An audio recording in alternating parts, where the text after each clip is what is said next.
우리 주 예수 그리스도의 은혜와 평강이 충만하기를 주의 이름으로 축복합니다. 크리스마스가 이제 내일 모레죠. 성탄절 분위기가 어떻게 좀 일어납니까? 기독교적인 어떤 분위기가 전혀 없죠.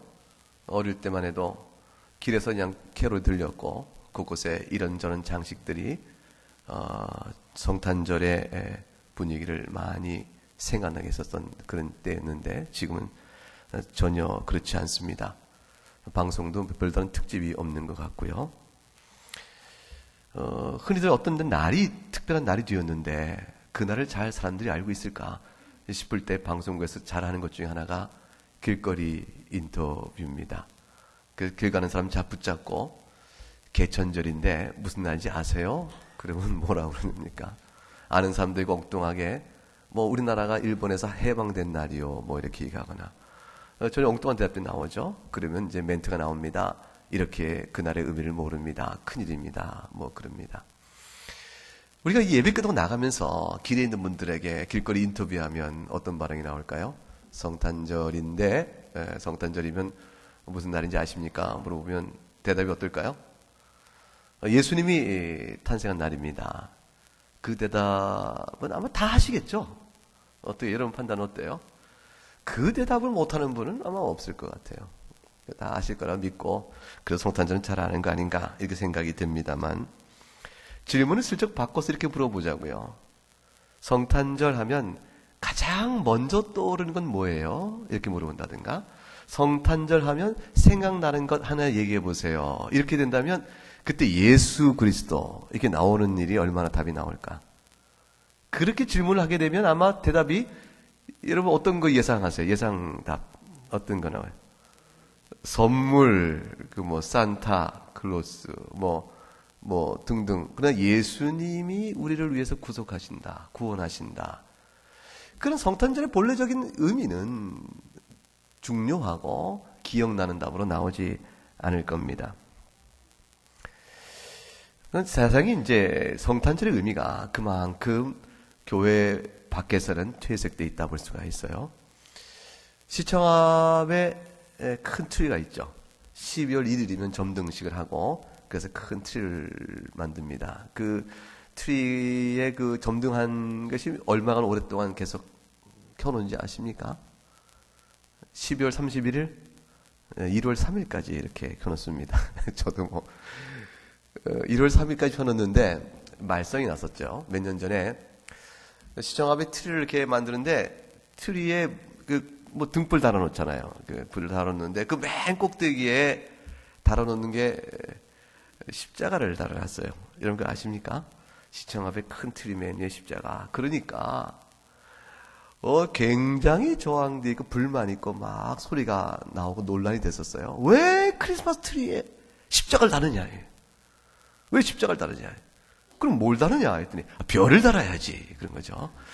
근데 원래 크리스마스 트리에 별을 달아요. 본래 관습적으로 서양 관습에서 중동도 그렇고 별 다는 일들이 흔한 일이었습니다. 그 뜻은 이거죠. 예수님이 태어났을 때 동방에서 박사들이 와 경배했을 때 왕이 나셨다고 경배한 거 아니냐. 그러니까 왕의 나타남을 상징하면서 또 별 따라 인도함 받은 그들이 트리에 그 별을 탁 들여서 왕의 탄생을 축복한 것이다. 그러므로 트리에는 별이 있어야 합당하다. 이제 그런 얘기죠. 말인즉 옳습니다. 실제로 별을 달아서 많이 해놨으니까. 근데 십자가를 달면 안 되나 이런 거죠. 그럼 십자가를 달면 안 되나? 이제 비판하고 볼멘 목소리를 낸 사람들은 아니 왕이 태어난 생일 축하의 파티에 무슨 억하심정이 있어서 사망 진단에 십자가를 달아놓느냐 이런 거죠. 그러니까 어울리지 않다라는 겁니다. 그것도 일리가 있는 말이에요. 근데 그렇게 말하는 배경 속에는요 어떤 뜻이 또 있었냐면 왜 기독교인들은 그저 연말에 있을 이 성탄절쯤에 모든 사람들이 한 해를 돌아보며 또 새해를 맞이하는 이 과정 속에서 마음의 설레임도 있고 희망도 갖고 이렇게 축제적인 분위기로 나가는 데 있어서 왜 트리에다 십자가를 탁 달아서 마치 교회 홍보나 하는 것처럼 복음을 전파하는 이 이런 명목으로 교회 홍보하는 것처럼 이렇게 부담을 주는가라는 것에 대한 저항감이 그 바닥에 깔려 있죠. 크리스마스 트리는 더 이상 기독교적인 종교적 메시지를 담는 것이 아니고 그것이 그런 수단이 되면 안 되고 빛의 축제요. 밝은 빛을 희망 중에 바라는 모든 사람이 즐기게 된 문화적 축제다. 이제 이런 식에 대한 비판입니다. 별을 왕이 탄생했으니까 별을 달아야 한다. 이것은 그것도 하나의 방식이지만 그러나 주님께서 태어나신 날에 그 탄생의 의미를 기억할 때 트리 맨 끝에 십자가를 달아놓는 것은 그렇게 잘못된 것일까요?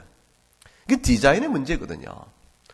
탄생과 죽음이 어떻게 한 자리에 있을 수 있느냐라고 물을 수 있지만 그리스도의 탄생의 의미가 어떤 것인가를 생각해 볼 때는 십자가가 그의 탄생의 의미를 가장 잘 드러낸 것을 생각한다면 굳이 그것은 못단다라고 말할 이유도 없는 겁니다. 저항의 목소리는 결국 뭐냐면 크리스마스 트리와 관련하여 성탄절의 어떤 메시지는 최대한 희석시켜버리고 최대한 희석시켜서 그저 보기에 좋은 것 하나로 나타나기를 원하는 그런 마음에서 불만이 더 큰 것이죠. 예수님께서 왕으로 오셨습니다. 왕으로 오셨으나 그 왕은 영광의 왕이 아니고 순환과 죽음으로 오시는 왕이었습니다. 마태복음 20장 28절에 주께서 이렇게 말씀하셨습니다. 인자가 온 것은 섬김을 받으려 함이 아니다. 도리어 섬기려 하고 자기 목숨을 많은 사람들의 대속물로 주려 함이니라. 그러므로 실제로 별을 단다고 해서 그 왕대의 의미를 잘 드러내는 것이요. 십자가를 달아놓으면 그것은 성탄의 의미를 반감시키는 것이다. 이렇게 말할 수는 없는 겁니다. 결국 그것은 받는 사람이 그 메시지 안에서 어떤 의미를 해석하냐에 따라서 전혀 다를 수 있는 하나의 디자인의 문제이기 때문에 굳이 거기에 구속받을 이유가 없지요. 많은 사람들이 별을 단다고 해서 별만을 달아야 되는 것은 아니기 때문에 그렇습니다. 그래서 어떤 이들은 십자가를 달아놓되 십자가를 막 빛나게 해요. 그러니까 십자가 광채나는 모양이니까 별은 아니고 십자가인데 빛나는 별 모양 되게끔 이렇게 디자인을 하는 경우도 있습니다. 벨기에에서 브뤼셀이라는 그 수도가 브뤼셀이에요. 근데 수도에서 트리를 크게 하나 만들어 놨습니다. 크게 만들어 놨는데 철거하라는 데모가 있었습니다. 근데 철거하는 데모가 있는데 왜 그렇게 크리스마스 트리를 만들어서 기독교 메시지를 전하냐? 이런 의미에서 데모가 아니고 반대의 데모였습니다. 이제 그 시청에서 생각할 때 이미 벨기에에 기독교인이 아닌 사람이 상당수가 있었다는 것이죠. 모슬렘들이 이미 인구의 22%를 차지해요. 굉장하죠. 5분의 1이 모슬렘이니까 우리나라의 기독교 인구가 뭐 20%다 25% 했을 때에 그 정도 지금 뭐 줄어서 20% 남짓 될 텐데 그렇게 될 때 인구의 기독교적 영향력을 생각해 보세요. 그럼 모슬렘권의 영향이 얼마나 크겠어요. 거기다가 기독교인이 아닌 사람도 있으니까 시청에 생각할 때 크리스마스 트리를 가급적 전통적 했던 방식을 다 버리고 의미를 축소시켜서 그냥 이렇게 나름대로 디자인을 해서 설치해 놓은 겁니다. 설치해 놓은데 십자가를 달아놨는데 그 십자가가 녹색빛으로 이렇게 해놓은 거예요. 그러니까 전통적인 기독교의 신앙 안에 있던 분들이 너무 화가 난 거예요. 아니 녹색 십자가가 뭐냐? 여러분 녹색 십자가 무슨 생각이 들어요? 녹색 십자가 제약회사? 약국? 병원? 그분들이 화가 난 겁니다. 아니 예수 그리스도께서 나신 날을 우리가 생각한다고 하는데 웬 약국 표시며 웬 병원 표시냐 뭐 이런 식의 저항이었죠. 저도 뭐 직접 사진을 못 보고 글만 기사만 봤어요. 그런 내용 자체는 결국 뭡니까? 이분들이 화가 나서 그러려면 차라리 철거하라 이런 식의 주장이 나오고 데모가 있어진 겁니다. 결국 이 모든 논쟁과 소란들은 다 뭐 때문에 그럴까요? 성탄절이 됐을 때 그리스도께서 이 땅에 태어나셨다, 예수님께서 이 땅에 오셨다고 말하는 그날이 어떤 의미에서 즐거움이며 그분은 누구시며 그가 행하신 일이 무엇인가에 대한 이해 차이에 따라서 그러한 논란거리가 나온 거 아니겠습니까?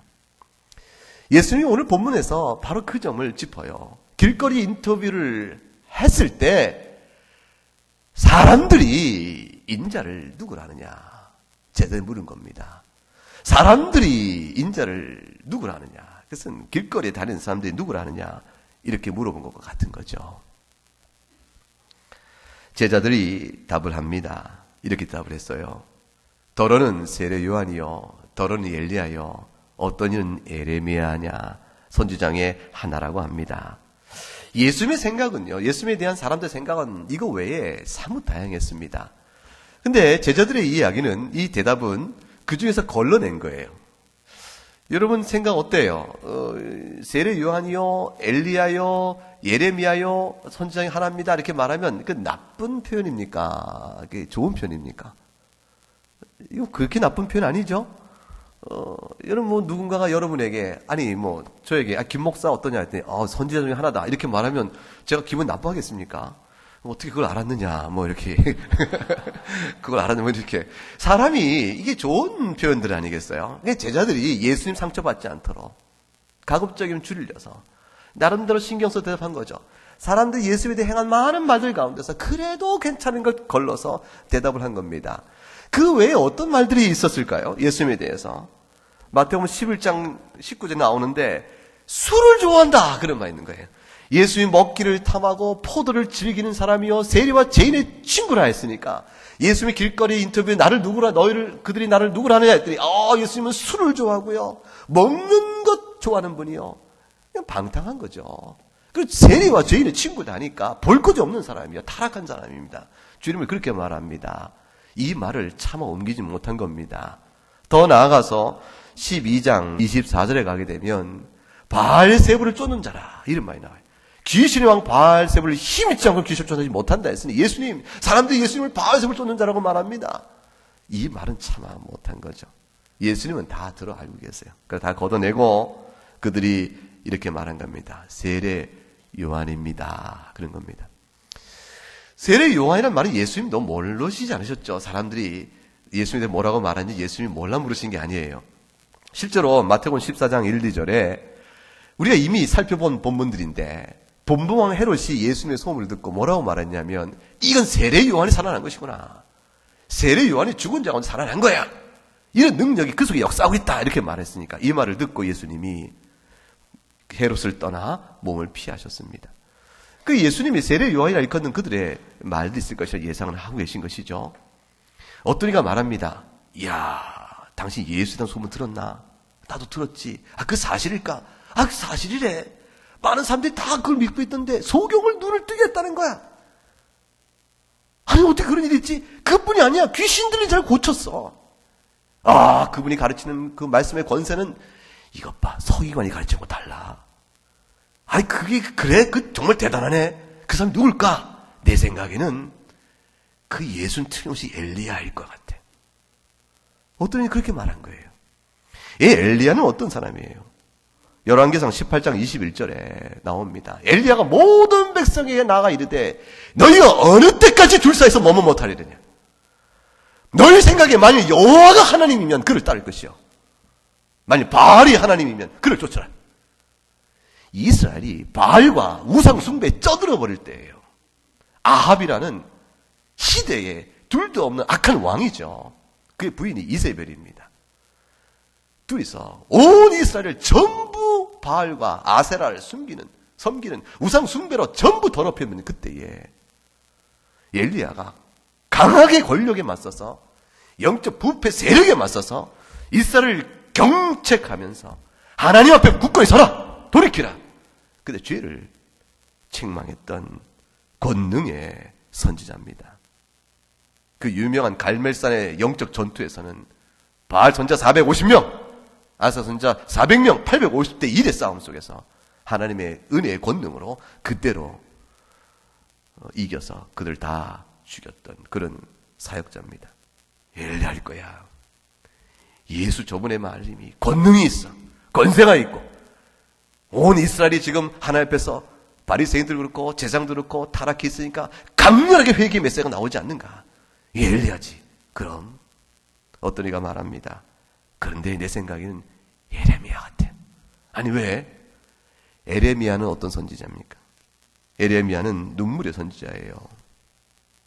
9장 1절에 에레미야 곳곳에 말할 수 없는 아픔과 심령적 깊은 곳에 눈물이 가득 찬 선지자. 어찌하면 내 머리는 물이 되고 내 눈은 눈물 근원이 될고 죽임을 당한 딸 내 백성을 위하여 주야로 울리로다. 죽임을 당한 딸 내 백성은 바로 이스라엘을 가리킵니다. 하나님 앞에 범죄하고 패역하여 그렇게 많은 선자를 보내어 돌이키라고 말했지만 완악하여 듣지 않은 채 끝내는 바벨론에 의해서 완전히 멸망당할 성전은 다 불에 타고 부서질 것이며 그 전쟁의 참혹 속에서 완전히 유린당할 백성들의 육적인 환난과 영적인 부패 앞에 심히 애통하며 울었던 에레미야의 눈물을 예수의 메시지에서 그들이 본 겁니다. 애통한 자는 복이 있나니 저가 위로를 받을 것이라 말씀했을 때 그 애통의 눈물이 예수의 마음속에 있는 것을 저들이 본 거예요. 에레미야의 눈물이 저에게 있다. 그러니 예수는 에레미야가 아닐까? 사람들이 얘기를 했습니다.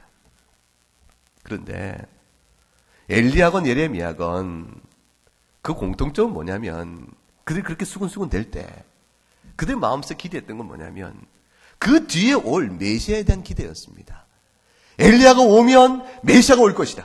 에레미야가 오면 메시아가 올 것이다. 그들이 알고 있던 성경과 구전에 전해진 모든 이해 속에서 그런 소망이 있었기 때문에 그러면 저 예수가 만약 엘리야면 그 뒤에 메시아가 올 것인데 저 예수가 예레미야면 그 뒤에 메시아가 올 건데 그 메시아가 올 것인데 그런 기대를 했던 거예요. 그런데 저들은 정작 예수님이 그들이 기대했던 메시아는 보지 못한 겁니다.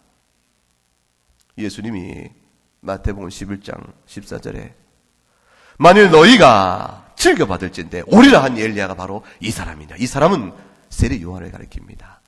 그 엘리야가 오면 메시아가 올 텐데 그 기대했던 메시아가 오시면 미리 말해준 그 엘리야가 바로 세례 요한이었다고 말하는 예수님의 가르치심은 예수님이 바로 메시아임을 말씀한 것입니다.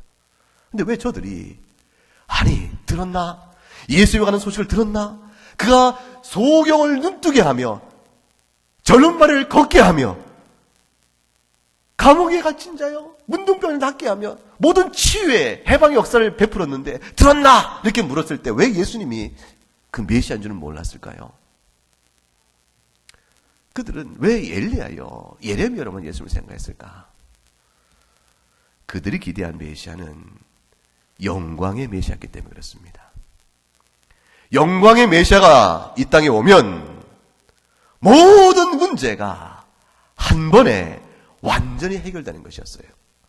예수님이 오셔서 눈먼 자의 눈을 띄게 해주셨는데 그런 부분적으로 몇 사람이 눈을 띄게 하실 뿐 이스라엘은 여전히 소경이 많았고 문둥병자를 고쳐줬지만 여전히 이스라엘 문둥병자가 많았으며 그가 많은 귀신 들린 자를 고쳐줬으나 그러나 여전히 귀신자가 있었으니 그는 메시아가 아니라 메시아가 오시면 있을 일에 대한 하나의 가리키는 자 엘리야일 것이라 생각을 한 겁니다.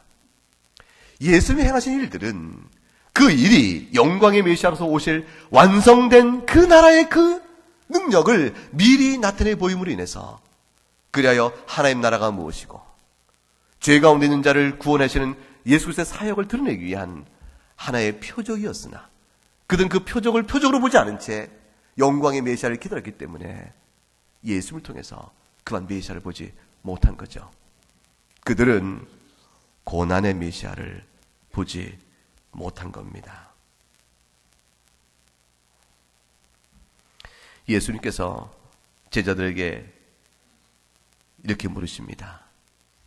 사람들이 인자에 대해 뭐라 하느냐 이렇게 물으실 때 예수님은 사실은 사람들이 뭐라 하는지 몰라 물으신 것이 아니고 이제 그 얘기를 다 들은 다음에 바로 지금 하시는 이 질문을 정작 제자에게 확실하게 묻기 원하신 것이죠.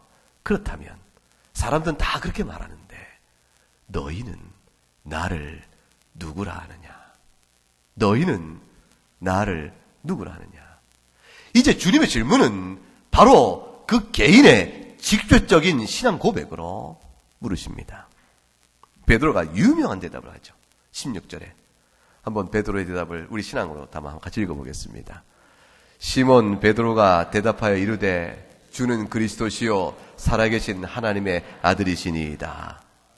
여러분 이 고백을 여러분의 고백으로 받으시기 바랍니다. 여러분, 주는 그리스도시요. 이 말의 뜻이 뭡니까? 이 그리스도라는 말은 세자로 줄이면 뭐가 되죠? 메시아입니다. 히브리어로는 메시아요. 그리스 말로는 그리스도가 됩니다. 그런데 메시아나 그리스도는 다 뜻하는 의미가 있으니 그 뜻이, 가리키는 뜻이 이거예요. 기름 부음을 받은 자다. 그런 뜻이에요. 그러니까 그는 메시아요, 기름 부음 받은 자요. 주는 그리스도요, 기름 부음을 받은 자입니다. 그 뜻을 풀어 말하면 주님은 기름 부음을 받은 자입니다. 당신은 기름 부음을 받은 자입니다. 그게 도대체 무슨 신앙 고백적 의미가 있을까요? 이 고백 속에 담겨 있는 아주 중요한 의미는 기름 부음 받은 자라는 특별성이 있습니다. 성경에 구약에 쭉 읽어서 예수님 때까지 기름을 부어 세우는 특별한 세 가지 직분이 있었어요. 그것은 첫째 하나는 하나님의 교훈이 무엇인가를 드러내시는 선지자 직분이 있었어요. 선지자를 세울 때 기름을 부어 세웠습니다. 그 하나님의 교훈대로 다스리고 통치하여 그 교훈대로 순종토록 이끌어가는 왕직의 통치가 있었는데 그 왕직을 세울 때 기름을 부었습니다. 그리고 그 교훈에, 하나님의 교훈에 불순종하여 죄 용서함이 필요할 때 어떻게 해야 죄 용서를 받는 것인지 하나님의 긍휼의 경로요 통로인 제사를 집례하고 하나님과 이스라엘 백성 사이의 중보자가 된 제사장 직분이 있었습니다. 그 제사장 직분 자를 세울 때 기름을 부었어요. 그러니 베드로가 지금 당신은 그리스도요라고 말할 때는 당신은 바로 선지자이며 왕이며 제사장입니다. 이 사실을 고백하고 있는 것이에요. 근데 이전에도 수많은 왕이 있었고 수많은 제사장과 선지자가 있었는데 예수님께 당신은 그리스도라고 말할 때 그 말의 의미가 무슨 의미를 갖느냐 그 말이죠. 그 말은 지금까지 있었던 모든 선지자와 제사장과 왕은 수많은 사람들은 다 그림자에 불과할 뿐 당시야말로 참 실체요 원형입니다. 그걸 고백하는 겁니다. 당신을 통해서 하나님 나라가 세워집니다. 하나님 나라가 세워질 때는 하나님 나라의 통치의 원리인 교훈이 가르쳐지고 그 교훈대로 순종토록 다스림이 있고 그 교훈의 불순종으로부터 용서받는 일이 있어야 할 터인데 그 모든 일을 누가 이루실 것인가? 그 하나님 나라의 3대 구성 원리요 유지 원리에 대한 그 직분의 요소를 당신에게 있습니다. 그리스도라는 말 속에 참된 기름 부은 자요 참된 모든 기름 부은 자의 원형이요 실체가 당신이십니다. 예수 그리스도의 사역적 의미에 대한 고백이 있는 것이죠. 주님이 이 땅 와서 하실 일이 뭔가? 선지자적 직분을 향하여 하나님의 교훈을 뜻을 드러내시는 일이요. 주님께서 그 뜻대로 우리 가운데 그리스도의 영을 보내서 통치하게 하심으로 인해서 순종토록 하시니 다스림이 있는 왕이시요. 동시에 우리와 하나님 사이에 영원토록 막힘없고 단절없는 평강의 중보자로 서 계신 분이 바로 주님이십니다. 그 고백이 사역적 고백이 그리스도라는 말 속에 담겨져 있습니다. 그뿐만 아니라 이 베드로의 고백에 그리스도요라는 말은 이 사역적 고백은 사실 예수님 스스로 하신 말씀 속에 암시가 이미 되어 있어요. 자, 아까 길거리 인터뷰 얘기했습니다. 예수님이 제자들에게 사람들이 나에 대해서 뭐라고 하느냐 이렇게 듣고자 했을 때 여러분 주님이 사람들이 나에 대해 뭐라고 하느냐라고 말씀 안 하시고 나를 가리켜서 무슨 말로 바꿔 표현하셨죠? 사람들이 인자를 가리켜 무엇 하느냐 이렇게 하셨어요. 여러분 인자라는 말이 무슨 뜻입니까? 그건 어려운 뜻이 아니죠. 사람 인자에 아들 자자를 씁니다. 그러니까 뭡니까? 사람의 아들입니다. 그 말을 풀어 말하면 사람들이 사람의 아들에 대해서 뭐라고 말하느냐 이렇게 물어보신 거예요. 예수님이 우리가 다 사람의 아들이요 사람이니까 보편적 인간을 가리키는 말로서 인자란 말을 특별히 쓸 수 이유가 없죠. 내가 누구라느냐 이렇게 물어보면 될 일을 왜 인자란 말을 했을까? 여기는 아주 중요한 신학적인 암시가 있습니다. 그 암시가 예수님은 그리스도요라는 말 속에 들어있는 것과 연결이 되어 갑니다. 한번 생각해 보세요. 인자란 말은 예수님이 사람이심을 우선 드러내십니다. 내가 너희와 똑같은 사람이니라. 사람으로서의 동질성을 드러내십니다. 그러면서 동시에 인자란 말은 아주 묘하게도 특수한 의미를 그 속에 담고 있어요. 그것이 다니엘서 7장에 나와 있는 표현인데 아주 묵시적인 메시아의 영광을 가리킬 때 그때 인자란 말이 나옵니다. 그 말을 끌어서 예수님께서 마태복음 16장 20절 28절에 이렇게 말씀하세요. 인자가 아버지의 영광으로 그 천사들과 함께 오리니, 종말론적인 영광의 모습이죠. 그때에 각 사람이 행한 대로 갚으리라. 그리고 진실로 너에게로는 여기 서 있는 사람 중에 죽기 전에 인자가 그 왕권을 가지고 오는 것을 볼 자도 있느니라. 이때도 인자란 말을 쓰십니다. 그 인자란 말은 한편으로는 평범한 보통의 우리와 다를 바 없는 똑같은 사람이란 동질성을 의미하면서도, 그럼 동시에 성경을 읽어보면 아주 묵시적인 측면에서 나중에 메시아적 왕권을 갖고 올 그 영광의 그분을 가리켜서 인자란 말이 담겨져 있음을 우리가 알 수 있어요. 주님은 이 이중적 의미를 써서 주님의 주님 되심을 드러내시는 겁니다. 사람으로 우리와 똑같은 분이 어떻게 하나님의 영광의 그 위엄을 받으시고 하나님의 권능의 우편에 계신 분으로 서 있을 수 있을까? 그 가운데 사람으로 오신 것과 권능의 메시아 사이에는 아주 놀라운 비밀이 하나가 담겨져 있습니다. 그 비밀은 바로 이것입니다. 죽음입니다. 예수님께서 마지막 날에 메시아적 영광을 갖고 오셔서 왕권을 가지고 심판을 하실 그 메시아가 되기 위해서는, 그 영광의 메시아가 되기 위해서는 사람으로 오시는 분이 됐으며, 사람으로 오셔야 될 까닭은 그 영광의 메시아 이전에 메시아적 사역이 있는데 그 사역은 죽음입니다. 그래서 마태복음 우리가 16장 21절에 주님이 이렇게 얘기하신 거예요. 이때로부터 예수 그리스도께서 자기가 예루살렘에 올라가 장로들과 대제사장들과 서기관들에게 많은 고난을 받고 죽임을 당하고 제3일에 살아날 것을 제자들에게 비로소 가르치셨다. 죽으셔야만 영광의 메시아가 되는 겁니다. 그래서 그분은 우리 가운데 우리와 똑같은 사람으로 오시는 겁니다. 인자인 겁니다. 사람의 아들이신 겁니다. 예수님이 사람의 아들이시다 이런 사실은 동시에 베드로의 고백 속에 그리스도라는 사역을 설명하는 아주 중요한 설명의 실마리가 되면서, 베드로의 고백은 동시에 주는 그리스도이시며 그 다음에 이어진 고백이 뭐가 있었습니까? 살아계신 하나님의 아들입니다 그랬습니다. 이거는 말할 수 없이 중요한 고백을 담고 있어요. 이 베드로의 고백이 너무너무 소중한 것은 첫 번째 그리스도라는 말을 통해서 예수님이 행하신 사역이 무엇인가를 설명해주고 그가 행하신 일이 무엇인가를 설명해주고, 두 번째 살아계신 하나님의 아들이라는 말을 통해서 그분이 그러면 누구신가는 존재를 설명해 갑니다. 그분의 신분을 설명해요. 그분이 도대체 누구냐는 것이죠. 그분은 하나님이라는 겁니다. 살아계신 하나님의 아들이라는 말 속에 그분은 사람이면서 인자이기 때문에 사람이면서 동시에 하나님이십니다.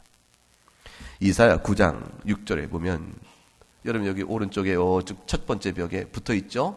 성탄절 성구가 써 있는데 빨간 바탕에 그 말씀이 이렇게 되어 있습니다. 같이 읽어봅니다.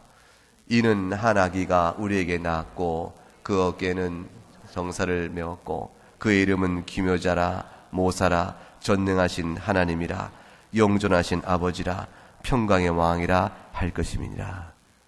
이것은 정말 놀라운 말씀입니다. 아기가 우리에게 낳았다는 것은 인자, 사람의 아들이 됐다라는 뜻이잖아요.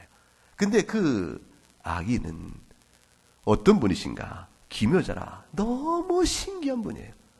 그 정체가 신비롭기 짝이 없는 분이요. 모사라. 그는 모든 지혜의 소유자이면서 그분 자신이 바로 전능하신 하나님이시라. 그분이 바로 따라서 영원토록 계시는 아버지시라. 그가 바로 그에게서 비로소 평강의 모든 통치가 이루어지는 왕이시라 말씀합니다. 예수님이다 이런 고백을 베드로가 그 말 속에 담아놓은 거죠. 요한복음 1장 1절부터 3절 말씀 여러분 아시죠? 태초에 말씀이 계시니라. 이 말씀이 하나님과 함께 계셨으니 이 말씀이 곧 하나님이시니라. 2절부터 3절 말씀 보세요. 그가 태초에 하나님과 함께 계셨고 만물이 그로 말미암아 지은 바 되었으니 지은 것이 하나도 그가 없이는 된 것이 없느니라. 이것을 믿어야 예수를 믿는 겁니다. 예수를 믿는다는 것은 예수님이 하신 일과 그가 바로 하나님이시나 우리와 동질의 사람이 되었던 사실을 믿는 겁니다. 참 사람이며 참 하나님이신 바로 그분이 우리를 위하여 주의 뜻을 드러내시고 우리에게 주의 뜻 순종토록 통치하시며 마침내 우리와 하나님 사이에 영원토록 중보가 되시는 그분이심을 굳게 믿을 때 비로소 예수를 믿는 자라 말할 수 있죠. 너희는 나를 누구라 하느냐? 주께서 물으신 겁니다. 미국에서 공부할 때 경험했던 일 중에 또 놀랬던 사실 중 하나가 있었습니다. 이제 화란 사람들이 세웠던 교단 안에서 목사를 안수하에 세우기 전에 있는 일이었습니다. 교회에 청빙이 있을 때 그 청빙을 기초로 해서 목사에게 안수를 줍니다.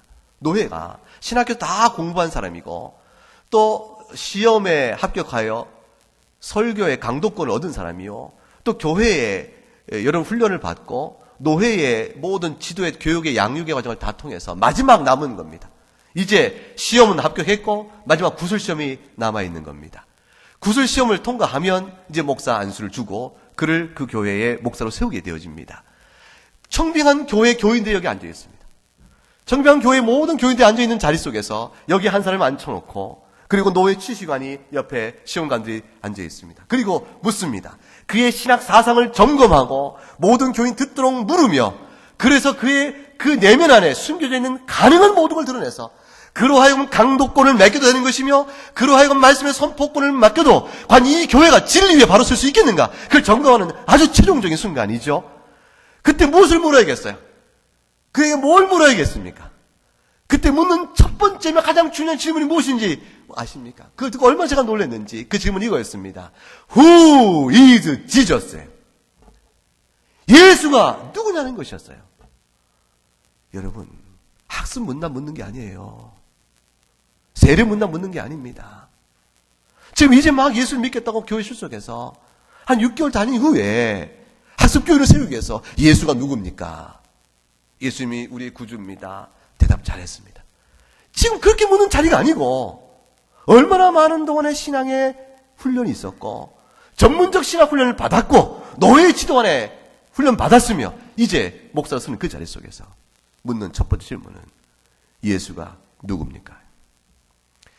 예수가 누굽니까? 오늘 사도 베드로에게 제자들에게 물었던 예수님의 질문을 그대로 묻는 겁니다. 너희는 예수를 누구라 하느냐? 예수는 그리스도요 살아계신 하나님의 아들입니다. 마땅한 대답이 나와야겠죠. 그러면 그 다음부터 묻는 질문은 그렇다면 그 그리스도를 증거하시오. 그리스도가 누구인가는 그리스도가 무엇인지를 말하시오. 그러면 그 사는 성경을 들어서 설명해야 됩니다. 창세기부터 열기 시작해서 계시록까지 모든 성경을 열어가면서 그가 훈련받은 모든 신학 지식을 다 동원하여 예수가 그리스도임을 증거해야 되는 것입니다. 예수가 하나님의 뜻을 전한 선지자요 제사장이요 왕이심으로 그 외에는 그분 외에는 생명의 구원길이 없음을 성경을 통해 증거해야 하는 것입니다. 예수가 그리스도이라는 고백 한 줄 속에 담겨있는 예수님의 사역의 전체 분량이 끌어낼 수 있을 만큼 끌어나와야 하는 것입니다. 그거를 하나씩 짚고 물어가는 것이죠. 이어 묻습니다. 그는 또 누구인가? 살아계신 하나님의 아들입니다. 예수님께서 한편으로 우리가 동일한 참 사람이지만 또한 참 하나님이심을 드러내기 위해서 성경 전체를 들어서 예수님의 신성적 증거를 다 풀어내야 합니다. 낱낱이 풀어내야 합니다. 묻습니다. 그가 과연 예수를 바로 아는가? 그 모든 시험이 다 통과될 때 비로소 온 교회 박수갈채가 나옵니다. 그리고 기쁨으로 얼싸안고 동역자여 사역자 한 사람이 목사가 쓰는 거죠. 교인 중에는 훌쩍거림도 있습니다. 얼마나 많은 세월이었던가. 한 사람을 신학교에 보내고 그 사람이 신학에 전념하여 공부할 수 있도록 물질로 후원하고 생활을 후원하고 기도로 후원하면서 얼마나 많은 소를 교회가 기다려왔던가. 이제 마침내 모든 일의 절차에 따라서 그가 예수를 주라 증거하기에 이제 합당한 자가 되었음에 그에게 목양의 모든 책임을 맡기는 목사로 세워주는 일들을 보게 됩니다. 주님이 주는 그리스도시요 살아계신 하나님의 아들이라는 대답을 얻기 위해서 너희는 나를 누구로 하느냐 묻죠. 여러분, 이 질문이 오늘 우리에게 똑같이 주어지고 있는 겁니다. 교회에 나오십니다. 아주 예배 드리시죠. 제가 여기서 예수님이 그리스도라는 말을 듣는 것까지는 여러분이 마음으로 용납할지 모르겠습니다. 교회에 왔는데 그 소리는 참고 들어야지. 뭐 그런 거 아니겠는가. 그러나 예수님이 여러분에게 묻습니다. Who is Jesus for you? 당신에게, 너 자신에게 내가 누구인가? 여러분 개인에게 예수가 누구냐고 물어보면 이것은 전혀 다른 질문이 됩니다. 생활 속에서 그 목사에게 노예 시험관이 물은 거예요. 모든 신학적인 설명 끝에 마지막 질문은 Who is this for you? Then 그러면 당신에게서 예수는 누구냐? 자기 신앙을 드러내야 하는 겁니다. 예수님이 그리스도요 살아계신 하나님의 아들이라는 객관적 진술이 아니에요. 그렇기 때문에 내 삶 속에 그리스도가 왜 왕이신지, 왜 그분이 아니면 나는 하나님께 나갈 수 없다고 생각하는 나의 유일한 중보가 그분이라고 믿는지 자기 안에서의 삶의 변화를 말해야 합니다. 예수님이 나의 주님이시면 삶의 변화를 얘기해야 되죠. 주님은 오늘 그것을 묻습니다. 성탄절의 의미를 깨달아 알고 기뻐하고 감사한다는 것은 바로 그 질문의 답을 구하시는 것이죠. 그 질문의 답이 있을 때 예수님이 이 땅에 오신 목적을 이해하는 것이요. 그럴 때 기쁘다 구주 오셨네를 비로 찬송할 수 있는 겁니다. 오늘 이 시대에 사람들이 예수님에 대해서 무엇이라 말하는가는 개념할 바가 아닙니다. 사람들이 예수를 정치적 지도자로 삼자! 그에게 있어서 우리의 떡의 문제가 해결될 것이라! 오병이의 기적을 보고 그들이 몰아왔을 때 예수 몸을 피하셨습니다. 주님은 그런 분이 아닙니다. 사람들이 예수님의 사역을 이해하지 못하여 이러쿵저러쿵 말한다 할지라도 아닙니다. 사람들이 예수님에 대한 너무너무 인류 역사상 가장 훌륭한 성자다라고 말해도 그건 틀린 답입니다. 예수님은 오직 한 가지 답만 진리가 됩니다. 성자 하나님께서 사람으로 오신 우리의 죄를 구원해 오신 하나님 아들 그분이십니다. 그 외에 어떤 답도 틀린 답입니다. 그 답이어야만 우린 성탄절에 주 오신 날을 기뻐하는 우리의 참된 위로를 누릴 수가 있고 찬송할 수 있게 되는 것이죠. 이 말씀 여러분 모두에게 심령이 크신 은혜가 될 수 있기를 주의 이름으로 축복합니다. 함께 찬송하겠습니다.